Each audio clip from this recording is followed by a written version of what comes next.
We're going to be talking about Matas Buzelis on today's edition of the Bulls Report by Chat Sports.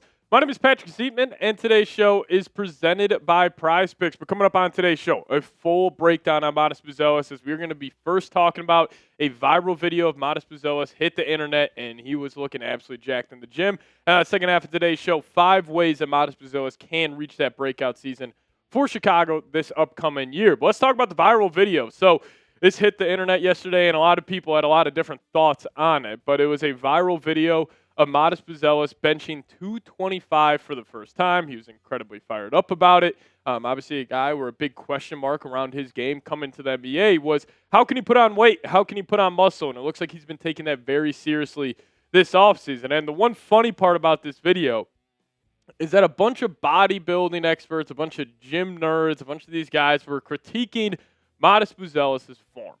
I get it. Was it the most perfect, crisp rep of bench press that I've ever seen in my life? No, but it was still a very solid rep, and this is very impressive considering that Matas Buzelis has a 6'10" wingspan. Do you know how hard it is to bench 225 pounds when you have a 6'10" wingspan? It's got to go all the way up, all the way down. If you got shorter alligator arms like most bodybuilders have, yeah, it's easier to put up 275, 285 for high reps because you don't have the same amount of distance compared to a guy like Matas Buzelis where you have this long 6'10" frame, 6'10" wingspan. Like, it is incredibly impressive. But my favorite part of this whole video was how excited Matas Buzelis got after he completed this rep. This was clearly something he has been working on, I'm sure, not only this offseason, but the offseason before. And listen, I can relate to him. Like, I remember being back in college. I can't sniff 225 on bench anymore, but back in college, the first time I did 225, no help, and I was able to rep that out, I think it was an incredible accomplishment for me. And I can't imagine how that feels for a guy who is taller than I am, 6'10", longer wingspan, a guy who's been trying to build physicality on his frame year after year after year. And it was awesome seeing how excited he got, because that excitement makes me think he's been working on this for a very long time. And we've seen Matas already take steps. Like, this past season for the Bulls, even though it was a lost year for Chicago, I thought he was incredibly impressive. And I think him adding physicality to his frame and adding more weight from year 1 to year 2 was a big reason why he was able to take his scoring output from 8 points a game to 16 points a game, why he was able to play 19 minutes a game to almost 30 minutes a night. I think it's because of the physicality he put on his frame, and we should see that even more this upcoming year. Now, Buzelis, I also think, can improve as a three-point shooter. Catch and shoot three-point percentages last year, 36.5%, just about 2 percentage points below E-League average, but he was taking 5 of those a game. Pull-up three-point percentage, I actually liked his bag this past season, but wasn't shooting at the highest clip. And I thought one thing that was interesting is that on the one-dribble pull-ups, he was shooting 42.1%. Now, that was only on half an attempt per game, but still very good in terms of him developing down the road and being a guy who can throw the ball to at the end of the shot clock. Now, Buzelis getting to the rim was really good this past season. His rim field goal percentage was 64.4, just slightly above league average, and he had 4.5 rim attempts per game. I think with him adding more physicality, that should take an uptick. Like, we should be seeing him getting to the rim 6, 7 times a game. Now, the one thing, if you can get that push shot, that floater on the rim should improve the short midi field goal percentage. But the leap I expect Matas to take will take him to around 18.7 points per game.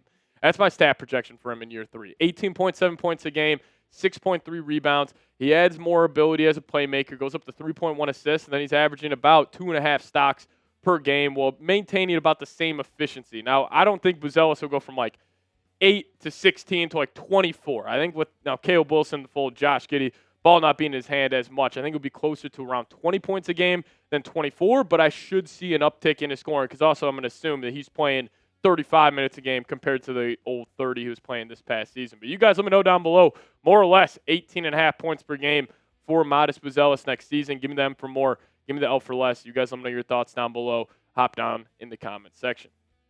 Now, I do want to give a massive shout out to our good old friends over at Prize Picks. If you guys plug in the promo code HMA, we're going to hook you guys up with $150 in bonus lineups. All you got to do is play and win your first $5 lineup. Prize Picks is the best place to win cash while watching sports. The app is incredibly easy to use. All you got to do is pick more or less on a few player stats and lock in your lineup.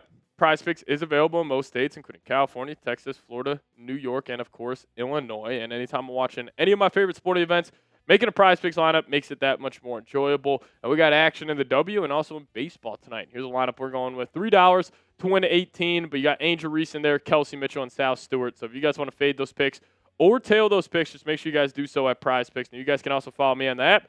Handle is at Pat Sieps, PATSIEPS, to see all my lineups there. But sign up for Prize Picks with that promo code HMA and get $150 in bonus lineups. All you got to do is play and win your first $5 lineup. But shout out to Prize Picks for sponsoring today's show. All right, let's close today's show out talking about where Matas Buzelis can improve all on the court here. Now, I think the number one way he can improve and open up in his entire game is the mid-range scoring. And I think specifically for this, I'm talking about him attacking off the pick and roll.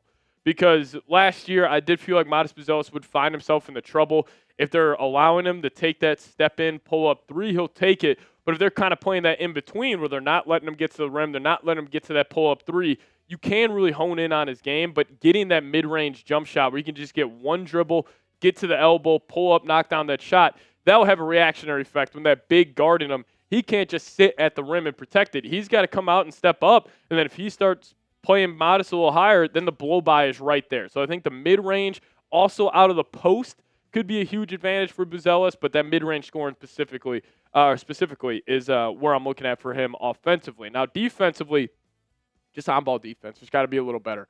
I did feel like last year, Matas Buzelis, I anticipated him having a monster year defensively. Still a very good year. Just wasn't up to the par that I thought it was going to be. But as an off-ball defender, the guy's fantastic. He's got a drive to be a really good defender.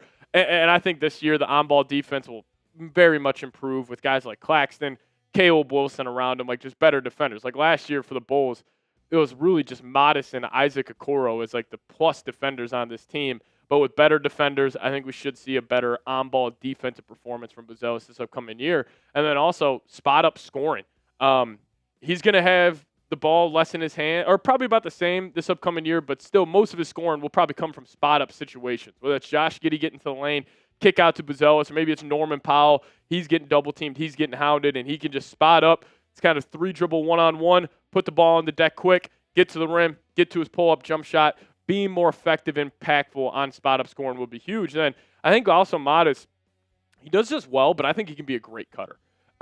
Just because of his size, like if he's cutting back door, he's got free look at the rim, like he is going to put that ball in the basket. And plus, with now more creators offensively in the half court, like it could just be a thing where Buzelis, if you have the transition game, he's getting 3 layups there, cut in the half court, he gets 2 layups there, then you're at 10 points a game. And then it's all the icing on the cake with the mid-range jump shot, with the three-point scoring, where there he could get to like a 20, 22 a game guy throughout the entire season. Then also playmaking ability. I want to see him improve in that category as well. I think Matas is the one part of his game we haven't really seen so far in the NBA, but if he can improve as a playmaker, like it would be pretty deadly. Just generating more open shots for the offense in the half court could also speak to that as well. But very excited to see the leap that Matas Buzelis could potentially take. But you guys chime in for me. Who is your ceiling pro comp for Buzelis? Like it all works out. He puts it all together. Who do you think it could be? For me personally, I like Denny Adva offensively. I like defensively like an Evan Mobley. And if he could somehow mesh those two games, like the sky's the limit for the guy. He could be a top 20 player in the NBA. Also see a lot of Franz Wagner offensively as well. But you guys chime in down below. And also drop us a like on today's show if you guys watch this entire thing. Cool, we were doing something right. So go down there, hit that thumbs up icon. And we'll see you guys next time. As always, go Bulls.